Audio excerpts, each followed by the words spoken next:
disappointment with the speaker over the spending deal? I'm just disappointed about the spending deal. Not focusing on the speaker per se. It's just not where the American people want us to be. It's certainly not where my constituents want us to be. And we'll see what happens over the next couple of days. But I suspect it's going to be another one of those bills that has almost unanimous Democrat support and kind of half-half in the Republican conference, maybe two-thirds, third. But obviously, you guys aren't fighting on the appropriations bills the way you want. What message does it send to voters? Stated differently, I think, and there's a lot of reasons why we're in the position we're in. I think we were doing the work that the American people wanted us to do last year when we were moving appropriations bills. I think you should go to conference committee. That's now been jettisoned.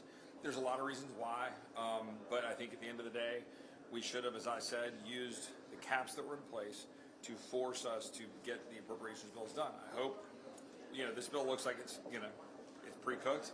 It's going to be dropped on the floor. It's going to be take it or leave it. That's back to the old way of doing things, which I think is a mistake. I hope, as we look to FY25, I hope we'll move appropriations bills this year. Budget committee did its work. We passed the budget.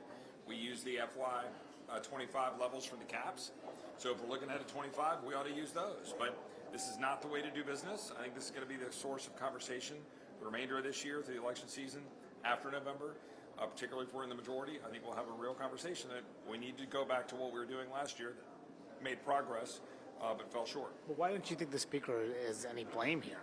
I didn't say he's not. I said that you asked, I can't remember your framing, but what I was focusing on is the American people here who are the big losers. We're racking up $1 trillion of debt every 100 days. I think we should do something about that. I don't think that's a crazy or radical position. I think the crazy or radical position is to keep doing the same thing. And that's what we're doing here.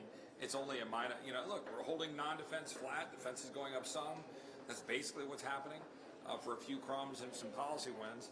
And that's not enough. We need to move the needle better, both on the spending front, the spending level, or certainly on the policy levels. Yeah, at the policy level, they didn't move on immigration to your liking at all. Not at all. Again, and I had said to the speaker and my Republican colleagues, I'd said no security, no funding, because it's so important to Texas and the country. I said I'd be willing to put that aside and have that debate on the supplemental if we can at least just get the spending caps in place, right? Like, okay, if we get the spending caps triggered, set HR 2, set the policy aside, do that, and then debate those policies on the sub. But we didn't do that. So, here we are, we're getting none of it. So I think, there's frustration in the conference, there's frustration among Republicans across the country and Americans generally. One other thing.